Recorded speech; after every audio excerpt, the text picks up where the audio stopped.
Assalamualaikum warahmatullahi wabarakatuh. Perkenalkan, saya Dina Nur Azzah, kelas PGMI 6G, kelompok 2 penilaian pembelajaran.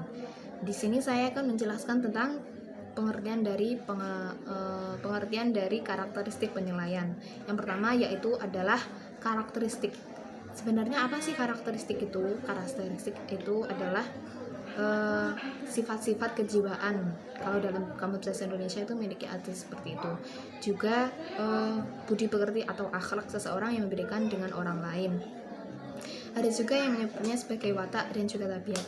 Jika dilihat dari pengertian karakteristik sendiri, itu memiliki artian lain juga, yaitu ciri khas atau sifat khas dari seseorang atau sesuatu. Nah, yang selanjutnya itu adalah penilaian. Penilaian merupakan serangkaian kegiatan yang sistematis dan berkesinambungan untuk memperoleh data dan informasi tentang proses dan hasil belajar peserta didik. Itu kalau dalam konteks pendidikan artinya seperti itu. Lalu kita gabungkan dua kata tersebut, yaitu karakteristik penilaian. Karakteristik penilaian dalam pendidikan merupakan acuan-acuan yang diberikan dalam memberikan penilaian terhadap peserta didik. Hal tersebut agar menjadi pedoman dalam melakukan proses penilaian. Jadi kalau kita melakukan penilaian itu tidak ngawur.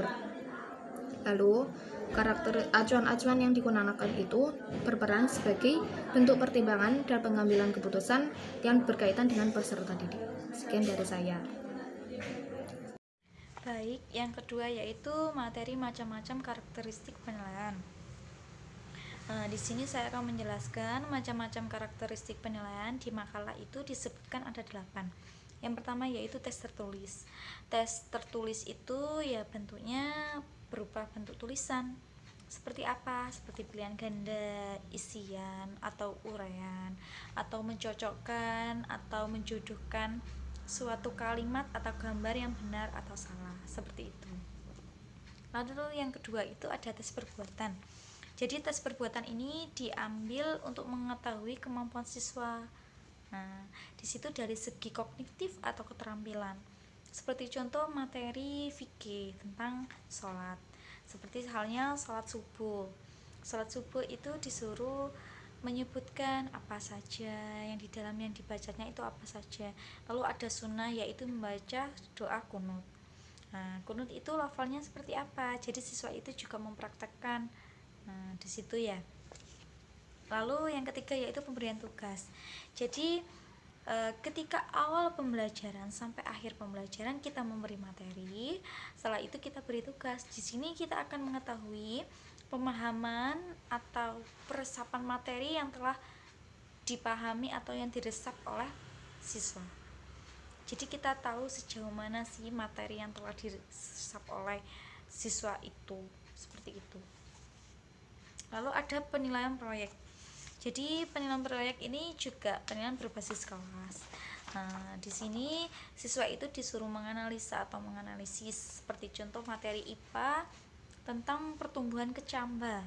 Nah, di situ kita suruh siswa untuk menganalisis bagaimana sih pertumbuhan kecamba, dan siswa itu juga mempraktekkan dari hari yang pertama sampai hari kedua sampai hari ketiga, prosesnya seperti apa, begitu. Lalu yang keempat ada penilaian produk. Nah, penilaian produk ini juga dinilai dari hasil kerja keras peserta didik ketika membuat produk. Mungkin di pembelajaran SBK siswa disuruh membuat produk, membuat rumah-rumahan dari stik es krim. Nah, di situ itu juga ada tahapannya. Bagaimana persiapan siswa dalam membuat praktek rumah dari stik es krim. Nah, di situ. Lalu ada juga penilaian sikap. Penilaian sikap ini juga diambil dari awal pembelajaran sampai akhir pembelajaran. Jadi di proses pembelajarannya diambil penilaian dari sikap.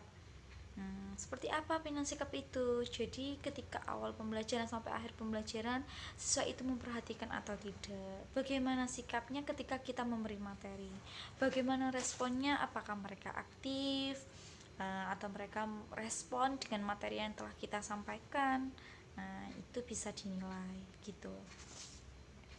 Lalu ada penilaian portofolio. Itu juga menilai dari karya-karya siswa gitu. Lalu ada juga penilaian proses gitu. Jadi penilaian proses ini dinilai dari ketika awal pembelajaran sampai akhir pembelajaran. Nah, di sini itu menilai tentang sejauh mana materi yang telah disampaikan gitu. Dari awalnya yang tidak tahu menjadi tahu, apakah mengalami peningkatan materi yang telah dipahami oleh siswa, yang telah diajarkan oleh seorang guru gitu. Dengan apa sih? Ya dengan tugas-tugas individu, dengan tugas ulangan, UTS, seperti itu. Itu dari penilaian karakteristik ya.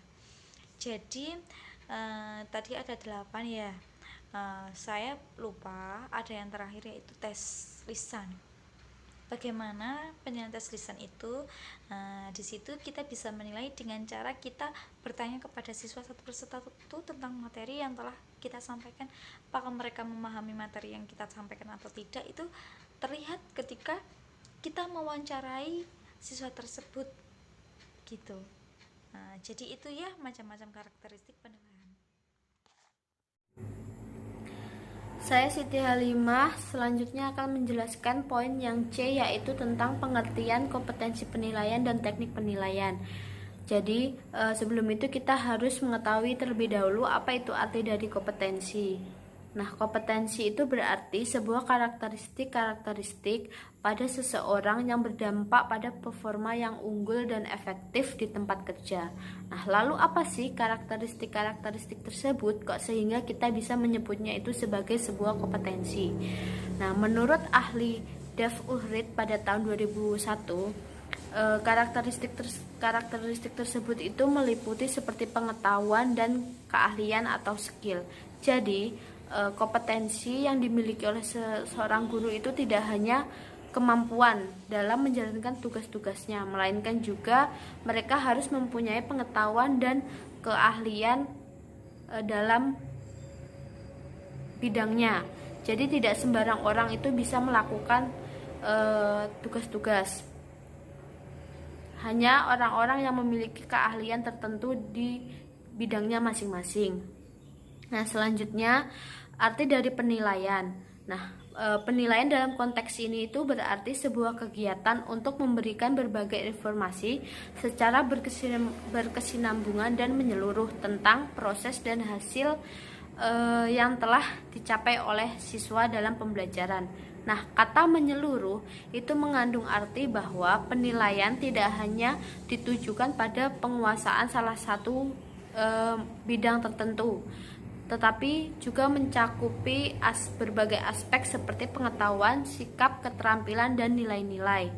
Nah, jadi dapat disimpulkan di sini itu kompetensi penilaian adalah sebuah karakteristik yang dimiliki oleh seseorang guru yang meliputi keahlian untuk melakukan pengumpulan informasi secara terus-menerus untuk menilai kemampuan dan keberhasilan siswa selama pembelajaran, sehingga dengan dilakukannya sebuah penilaian tersebut itu bisa menentukan sejauh mana siswa itu dapat mencapai tujuan dalam pembelajaran.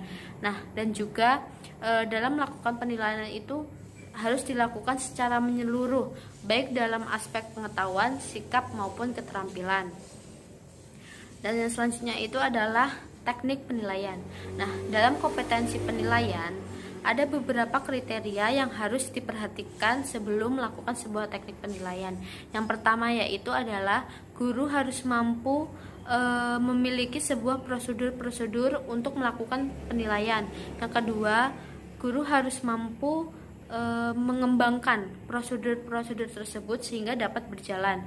Yang ketiga, guru harus mampu melakukan dan melaksanakan proses penilaian itu selama pembelajaran, baik itu pembelajarannya berlangsung ataupun secara tidak langsung, seperti itu. Yang selanjutnya itu adalah guru harus mampu mengetahui atau menyajikan hasil-hasil dari penilaian sehingga dapat membuat sebuah keputusan di dalam pembelajaran.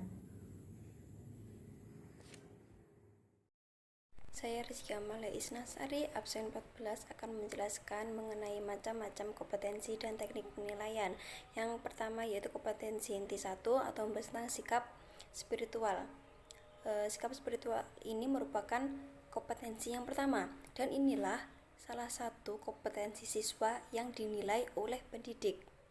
Sebenarnya tidak hanya untuk penilaian saja, tetapi juga sebagai ikon pendidikan karakter di kurikulum yang baru ini, demi menyongsong terwujudnya generasi bangsa yang beriman, bertakwa, dan berakhlakul karimah. Dan sikap spiritual inilah yang harus dibiasakan maupun diintegrasikan ke setiap pembelajaran. Contoh dari sikap spiritual ini yaitu yang pertama rajin beribadah, yang kedua berperilaku syukur, yang ketiga yaitu berdoa sebelum dan sesudah kegiatan, yang keempat yaitu toleransi dalam beragama, dan yang terakhir mengucapkan salam ketika bertemu dengan siapa saja. Adapun teknik penilaian dalam sikap spiritual ini yaitu bisa melalui wawancara, observasi, catatan, penilaian diri maupun penilaian teman. Penilaian sikap spiritual ini tidak hanya dilakukan di dalam kelas saja, tetapi bisa juga dilakukan di luar kelas maupun di luar pembelajaran. Yang kedua yaitu kompetensi inti 2 yang membahas tentang sikap sosial.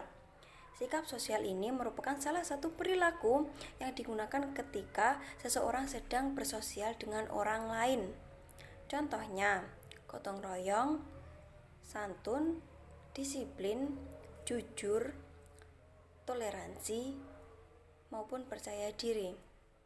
Adapun teknik penilaian dalam sikap sosial ini bisa seperti penilaian sikap spiritual, yaitu bisa melalui wawancara, observasi, catatan, penilaian diri maupun penilaian antar teman.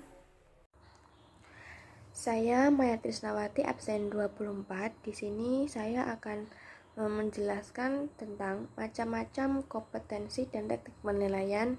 Saya di sini akan menjelaskan yang poin C dan D. Yang pertama yaitu C, kompetensi inti 3 untuk pengetahuan, yaitu pengetahuan KI 3. Di sini pengetahuan merupakan segala sesuatu yang diketahui manusia tentang sifat, benda, keadaan, dan harapan-harapan. Pengetahuan yang dibahas di dalam kajian ini yaitu pengetahuan yang mengarah pada pemahaman siswa dalam proses pembelajaran. Selanjutnya yaitu ranah pengetahuan merefleksikan konsep-konsep keilmuan yang harus dikuasai oleh peserta didik melalui proses belajar mengajar. Yang selanjutnya yaitu yang poin D, yaitu kompetensi inti 4 untuk keterampilan. Di sini yaitu kompetensi KI 4. Tahapan-tahapan dalam mengukur